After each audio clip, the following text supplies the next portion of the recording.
Welcome back, Irish fans, to Breaking Down Birds Boys podcast. I guess you can see background. I'm out of town. Actually, planned to film the pit preview before I went out of town, and obviously that didn't happen.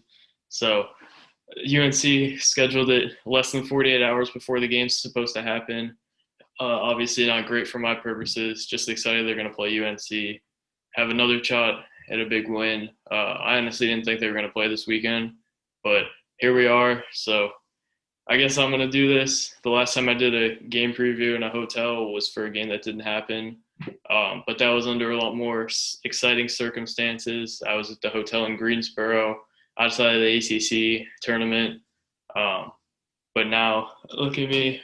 And a college visit, uh, doing a game preview. So gonna make the most of it. UNC, Notre Dame. Luckily, I know more about UNC than a lot of ACC teams, so not gonna be super difficult. Gonna probably bring Jake on later to help me out, but it's New Year's. If you don't see him, I'm not gonna edit this out. I don't have time to, but if you don't see him, it's because it's New Year's and it's hard to schedule somebody to talk to somebody on a Zoom call like in 5 hours. So forgive me for all the for the lower quality production on this one, but gonna do my best to preview UNC. So I guess I'll go with the starters. They mixed up their starters a lot against Georgia Tech, and I think it was a 5-point loss. So that was a tough loss for them. Gave me a lot of confidence we can beat them. Especially because I don't think they were even expecting to play on Saturday. So this could be a really winnable game, but onto the starters. They mixed it up against Georgia Tech a lot. Like I said, I think RJ Davis was the point guard. Play Tech was at the 2, and I think Leaky Black was at the 3. And then Deron Sharp was starting at the 4 instead of Garrison Brooks. So that was really interesting. But I'm going to go with all kind of impact players. I'm going to say Caleb Love going to be the starting point guard most days. Wasn't starting against Georgia Tech, but I think he's going to start against us. He's probably one of their best scorers, probably their best scorer on the perimeter, averaging 10-2, 3.8 assists, former 5-star recruit. Hasn't necessarily lived up to the hype yet, though. He's been really inefficient. He's shooting 28% from the field and 15% from 3. I don't know how pissed Notre Dame fans would be if Prentice Hub was shooting 15% from 3 and 28% from the field. So just be glad we don't have that. But hasn't really lived up to the hype, like I said. I don't know. Seems like the game hasn't really slowed down for him yet. Lots of turnovers. He's playing like a freshman. Hasn't really developed an outside stroke yet at the college level. So he's really stoppable. And I think he could be similar to like BJ Boston or Devin Askew, where you can really exploit his weaknesses, shooting the ball and turning it over. And the same thing kind of goes for RJ Davis. He's another kind of like combo guard, shares the backcourt with Caleb Love a lot. He's going to bring the ball up when Love's out of the game and even sometimes with him on the court, kind of like Notre Dame does with Hub and Ryan and Wirtz. He's a little bit undersized. I think he's only 6 feet tall. So they can definitely take advantage of that, especially Prentice Hub, even though he wasn't able to do that with Kihei Clark. So I don't know, but he can put it on the floor and score. Really valuable doing that. Not very efficient at all. I think his percentages are really similar to Caleb Love. I think he's 34 and 32. Yeah, 32 is not that bad from 3, but you don't want to be shooting 34% from the field, especially with a fan base like UNC. This is probably just because he's forcing it. Sharing the backcourt with a 5-star, definitely not easy. And he's really taking some bad shots. He acknowledged that in his presser, that him and Love really have to work on shot selection. And then I'll go to somebody who has been efficient, Playtech. Andrew Playtech shot 38% from 3 to start the year, 43% from the field. Pretty much just a sharpshooter. Can't really do much else. He's kind of like, I don't even know who he would remind me of, kind of like Steve Astoria. Just kind of a shooter, plays his role well, and that's what they have him for. Team has not a lot of guys who can hit threes consistently, so he's kind of the only guy who can really do that out of their main kind of guys who play. So he's going to be really important for them. They're probably going to draw up a lot of good looks for him. So expect him to hit a couple threes, but I don't think he'll do much else. And a guy who's not going to hit threes at all, Leaky Black, great on-ball defender, not a really good scorer at all. Kind of reminds me of like Rex Luger, but maybe even worse offensively. Um, Not a great scorer at all, but every game I've seen against NC State, he was guarding Devin Daniels. He was guarding Michael DeVoe, Jordan Usher against Georgia Tech. He's going to guard your best player, so whoever they think Notre Dame's best player on the perimeter is, probably Prentice Hub, because I don't know if Trey Wert's going to be able to go. Sprained ankle. They put him on the Instagram story publicizing the UNC game, but I don't see him playing. Even though sprain's not that bad, I don't think he's going to play. And if he does, he's definitely not going to be 100%. So I would bet he's probably going to guard Hub for a little bit, maybe Ryan, maybe Goodwin if Goodwin gets hot. So really interesting. But he's only shooting 15% from the field, or from three, I mean, not from the field. That would be really embarrassing if you're shooting 15% from the field. But when he's on the floor is not spaced well at all, especially because he's guarding the perimeter, so you have to have two big men in. He really clunky player to put in your lineup, makes your lineups look really weird. But I guess if you want a defender that good, you have to kind of give up in some other aspects. So that's what I have for him. And then Garrison Brooks, I think he was All ACC Player of the Year in the preseason. So definitely got to look out for. Not even leading him in scoring though. I don't know that I ever really bought the hype with Garrison Brooks, but he's going to be a guy that's going to pound you down low, and that's going to be really tough for Notre Dame. He's averaging 11 a game, 11 and 7.8, so almost 11 and 8, shooting 50% from three somehow, but almost a block a game. Not super athletic, but he's going to kill us in the low posts if we can't double there or do something down low. So that's going to be huge to stop him. And then his front court mate, I guess, a guy who's actually performed better after a rough year last year, Armando Bacot, 5-star. Saw him play at Syracuse last year. Insane. He's freak of nature, gets a lot of blocks, really good in the low post. I don't think he's made a three all year, though, and I don't think he did last year. So not really going to stretch the floor at all.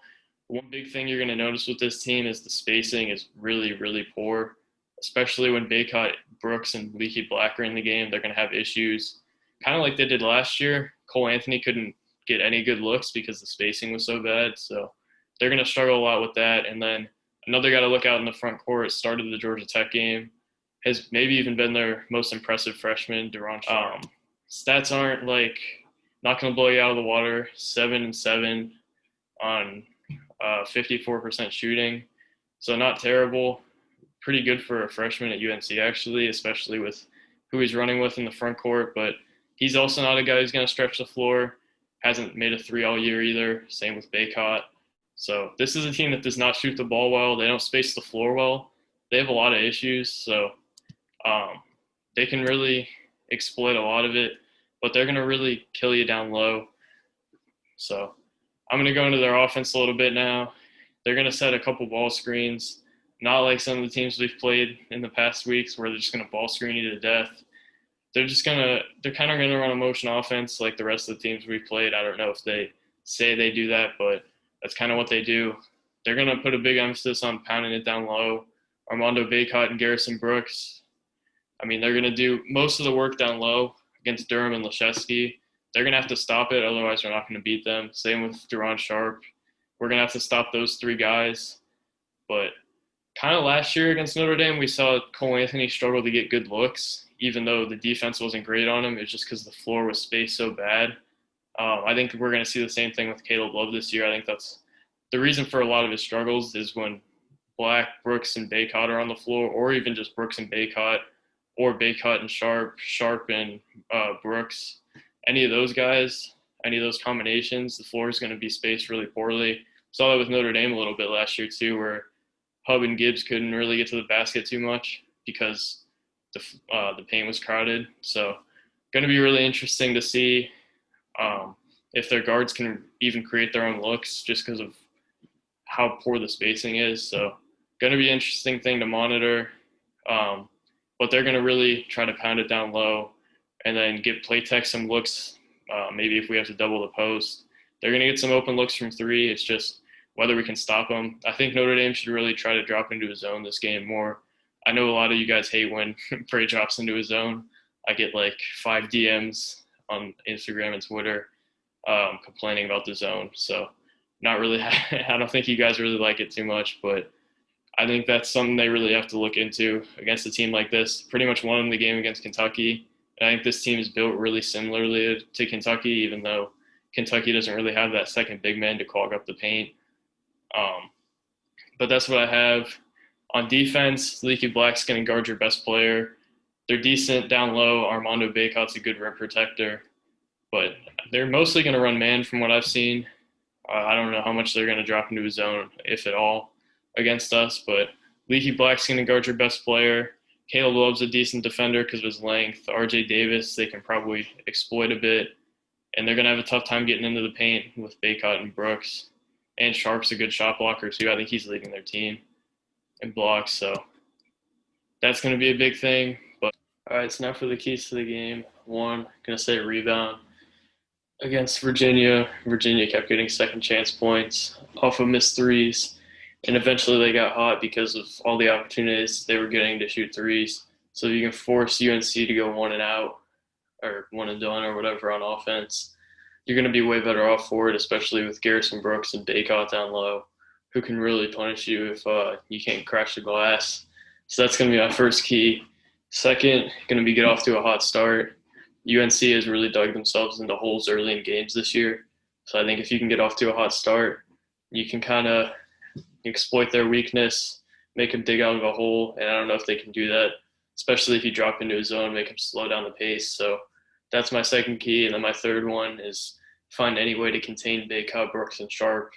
That's kind of a poor matchup. Going to get into the matchup in a second. But with Leschewski and Durham, who have kind of struggled defensively at times this year, it's a pretty scary matchup down low. So if they can at least limit them, we'll be in a way better position. If you make their guards take a bunch of shots like Caleb Love, Davis, and Leaky Black even. So just force their guards to beat you. Don't let Bacot, Brooks, and Sharp take over the game down low. And then leading into that, Leschewski and Durham versus Bacot, Brooks, and Sharp is the matchup to watch. This is the matchup that favors UNC by a ton. Notre Dame's going to have to limit this. Need to contain them down low, crash the boards. Otherwise, this could get ugly. I don't think UNC is going to score enough to make it look ugly, but you're going to need to really limit them to have a chance in this game, and I think they can. We saw it against Purdue until late in the game. They really did a decent job down low, and Durham was hurt in that game, so they could really limit him down low defensively. Going to need Durham badly, and Leschewski could even see Zona getting some minutes in this game. Probably not, but if Wirtz is out, he might be forced to. So that's what I'm going to say for the matchup to watch. And then my leading scorer, we're going to say Hub. I looked at UNC's I looked at the stats from the other teams they played, and pretty much every team had their point guard lead them in scoring against UNC, except for Iowa with Garza, obviously. But I think Leaky Black's going to really give either Cormac or Dane a hard time on the wing. Wirtz, I don't think is going to play. I could be wrong, but don't quote me on that, but I don't think he's going to play in this one. And then Durham and Leschewski, my other guy I was thinking about was Leschewski, because I don't think Brooks can defend him that well, but I think they might put Bacot on him and kind of limit him there. So I'm going to go with Hub just based on previous trends, I guess. So that's my last thing for before the prediction. And then prediction, going to seem like a bit of a homer pick based on the last couple games, but I'm actually going to say Notre Dame's going to win this game by 5. UNC just lost to Georgia Tech in a game that I don't know if that was really in doubt. I always thought Georgia Tech had that game kind of handled, even if UNC was making runs and stuff. So I'm going to go with Notre Dame win. I don't think Georgia Tech's that good, and if they're struggling with teams like that, then we're in really good shape. So taking a leap of faith with this team, hoping they can get it done. I think this is a really good Notre Dame team. I think they just got to figure out how to win games. They're in every game pretty much, except for MSU and Duke at times. But they're in these games. They just have to figure out a way to pull them off. And I don't think this UNC team is that great. I think they're a little bit better than they were last year, but I think we are too. So this is some a game that could really get us back on track heading into an easier stretch of the schedule against Georgia Tech. And then we're probably going to play Pitt in late January. I think we're playing Virginia Tech in January too. Tons of winnable games this month, and hopefully this can be the start of turning around the season. But that's all I got for now. Going to try to get a Georgia Tech writer on and Jake on. It was nearly impossible for this one because they scheduled it less than 48 hours out. So it was tough, but I just filmed it on my own for this one, especially because it was New Year's. So thank you guys for watching. Happy New Year. Go Irish. And we'll be back with the Georgia Tech preview soon.